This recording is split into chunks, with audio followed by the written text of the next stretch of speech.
दुनिया का सबसे बुद्धिजीवी संगठन आर्य समाज, जो हर समस्या का एक समाधान दे सकता है, लेकिन वो आर्य समाज भी ढुलमुल हो रहा है। आज संगठनात्मक तरीका हमारा पूरी तरह से ढांचा बिल्कुल खत्म हो चुका है। आज हमारे कार्यक्रमों में भी मनोरंजन आ गया, सिद्धांतों की चर्चा होनी अब बंद हो रही है। इस देश की बात कौन करेगा? आज जो विधर्मी लोग इस देश में अपना जाल बिछा करके बैठे हैं, इनके जाल से हिंदू समाज को बचाएगा कौन?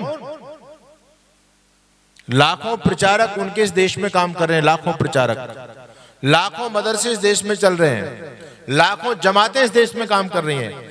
इस्लाम को मानने वालों के 72 फिरके आपके देश में काम करते हैं। दुनिया की किसी भी इस्लामिक कंट्री के अंदर 72 फिरके नहीं है जो आपके देश के अंदर हैं। आश्चर्य की बात है, आपके भारत देश में 72 फिरके उनके सक्रिय हैं। क्रिश्चियनों की मैं बात करूं तो उनके भी गिरजाघर जगह जगह हैं, उनके स्कूल खुलते चले जा रहे हैं, उनकी चंगाई सभा खूब बढ़ती चली जा रही है। हम प्रतिकार नहीं कर पा रहे। अगर हमने गलत का विरोध नहीं किया तो आप समाप्त हो जाओगे धरती से, याद रखो। हमें, मुझे क्या और तुझे क्या, हो रहा है होने दो।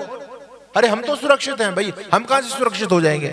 हम भी तो एक सामाजिक प्राणी है ना, और जब हम सामाजिक प्राणी हैं तो हम कैसे सुखी रह सकते हैं?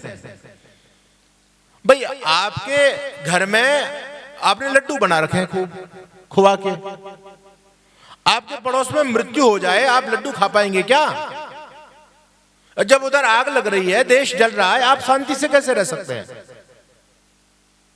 छप्परों की हमारी बस्ती है, उधर से आग लग चुकी है, और इधर रहने वाला व्यक्ति निश्चिंत बोले उधर आगे मेरा नंबर थोड़ा आने वाला है। अरे नंबर आपका भी आने वाला है।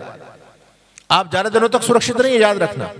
आपके घरों में जो बस्तियां उनके कब्जे में आ रही हैं, धीरे धीरे वो बढ़ते चले जाएंगे, बढ़ते चले जाएंगे। वो आग आप तक आएगी, आपके बच्चों तक आएगी, याद रखना। आज भले ही आपने अपने बच्चों को संभाल लिया है, लेकिन उनकी आबादी जैसे बढ़ेगी, आपके बच्चों के फ्रेंड सर्कल में तो उन्हीं के लोग आएंगे ना, तो जाएंगे कहां? जब वो लोग रह रहे हैं, उनकी संख्या बढ़ेगी तो आपके बच्चों के कांटेक्ट भी उनसे बढ़ेंगे, निश्चित आपके बच्चे भी उनके जो षड्यंत्र में फंसेंगे। इसलिए मैं आज आपको निवेदन कर रहा हूं कि आपको जागरूक होना पड़ेगा। बहुत सोलिए, इस कुंभकर्णी निद्रा को छोड़िए। कुंभकर्ण के बारे में कहा जाता है कि कुंभकर्ण 6 महीने सोता था, 6 महीने बाद जग जाता था, लेकिन ये हिंदू तो कुंभकर्ण को भी मात दे गया। अरे ये तो आज तक जागने पर नहीं आ रहा है। कितने हमारे विद्वान लोगों ने, कितने हमारे लोगों ने अपनी शहादत दी, बलिदान दिया, फिर भी इस हिंदू की नींद नहीं खुल रही है आज। इसलिए अब ज्यादा समय आपके पास में नहीं है। दुनिया से मिट जाओगे, याद रखना इस बात को। चुटकियों में उड़ जाओगे, कोई बचाने के लिए नहीं आएगा, कोई सरकारें आपको बचाने वाली नहीं है। सरकारों के भरोसे बिल्कुल मत बैठो आप। बचाएंगे, आपकी आबादी बचाएगी, आपका पड़ोसी आपको बचाएगा, और यदि पड़ोसी आपका बदल गया तो फिर आपको बचाने वाला कोई नहीं है। देश में रोज आग लगाई जा रही है, धर्मांतरण में देश जल रहा है पूरी तरह से। मैं भी गया उधर छत्तीसगढ़ की तरफ, झारखंड की तरफ, मैंने देखा गांव के गांव कन्वर्ट हैं।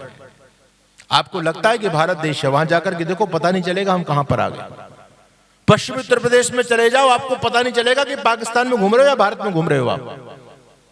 और वो बीमारी यहां तक भी बढ़ती चली जा रही है।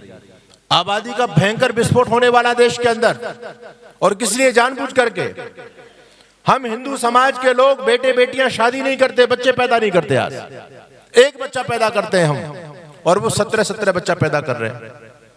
वो कहते हैं हम 5, हमारे 70, सबके हाथ में ईंट और पत्थर है ना। उनका हर घर हथियारों का जखीरा मिलेगा आपको, छत पर आपको पत्थर मिलेंगे। पूरी उन लोगों की तैयारी है। आपकी क्या तैयारी है बताओ? आपकी कोई भी तैयारी नहीं। याद रखना, इस देश में जंगे हालात बनेंगे। जंगे हालात का मतलब जानते हो? इस देश में भयानक गृह युद्ध होगा, मारकाट होनी है, किसी भी कीमत पर टलने वाली नहीं है। ना योगी बचा पाएंगे, ना मोदी आपको बचा पाएंगे। मैं योगी मोदी का विरोधी नहीं हूं। मैं अपने मंचों से इस बात को बार बार कहता हूं कि योगी जैसा ईमानदार मुख्यमंत्री ना आज तक हुआ, ना आगे कभी होगा। पूर्ण निष्ठा है मुझे योगी जी के प्रति।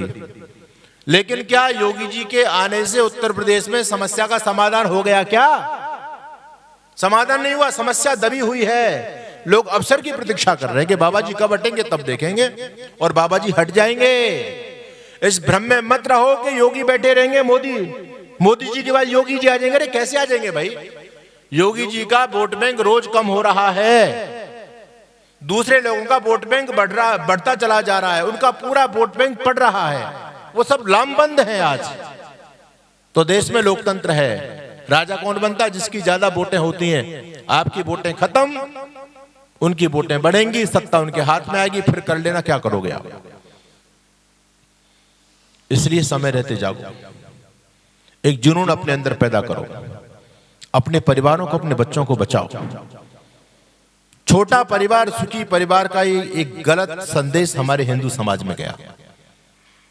मैं बहन बेटियों से जहां भी जाता हूं, नौजवानों से निवेदन करता हूं कि वेद ने कहा कम से कम 10 संतान पैदा करो। 10 संतान नहीं कर सको, एक आदेश है वेद का, 9 करो, 8 करो, 7 करो, 6 करो, 5 करो, 4 करो, और 4 भी ना कर सको तो चुल्लू भर पानी में डूब मरो। और इसलिए मैं बोल रहा हूं, जिसकी 4 संतानें नहीं है उसने तमाम रिश्तों को खत्म कर दिया। आज एक संतान की संस्कृति आ गई समाज में। अच्छा, आपका एक बेटा और उस पर भी एक बेटा हो गया, कितने रिश्ते खत्म हो गए जी? ताऊ का रिश्ता खत्म, चाचा का रिश्ता खत्म, और उधर भी एक ही है, मौसी का रिश्ता खत्म, बुआ का रिश्ता खत्म, फूफी का रिश्ता खत्म, सारे रिश्ते खत्म हो गए। कम से कम 4 बच्चे रहेंगे तो मौसी का रिश्ता भी रहेगा, फूफी का रिश्ता भी रहेगा, मामा का रिश्ता भी रहेगा, मामी का रिश्ता भी रहेगा, बुआ का रिश्ता भी रहेगा। अरे रिश्ते तो बचा लो, कम से कम रिश्ते बचेंगे, आपका राष्ट्र बचेगा। हिंदू समाज पर सबसे बड़ा संकट, हम इतने सेल्फिश हो रहे हैं, हम इतने स्वार्थी होते चले जा रहे हैं। आज हमको कोई चिंता ही नहीं है, बस एक बच्चा, अजी प्रॉपर्टी बढ़ जाएगी, मेरा बेटा क्या करेगा? अरे तो इस प्रॉपर्टी को कमा करके क्या करोगे? ये प्रॉपर्टी तो उनकी होगी जिनकी संख्या ज्यादा, जिसकी लाठी उसकी भैंस। आप लोगों ने कहावत सुनी है, स्पष्ट है बिल्कुल। आबादी जिनकी ज्यादा होती है, सत्ता का सुख वो लोग भोगा करते हैं। आपकी आबादी रोज घट रही है, चिंतन करो इस बात पर और इस मुहिम को फैलाओ। बहुत बड़ा संकट इस हिंदू जाति पर है। 100 से अधिक देशों में देखा जाने वाला, सर्वाधिक लोकप्रिय और सबसे अधिक फॉलोअर्स के साथ पूरी दुनिया में आर्य समाज के विचारों का प्रचार करने वाला एकमात्र चैनल वैदिक प्रचार।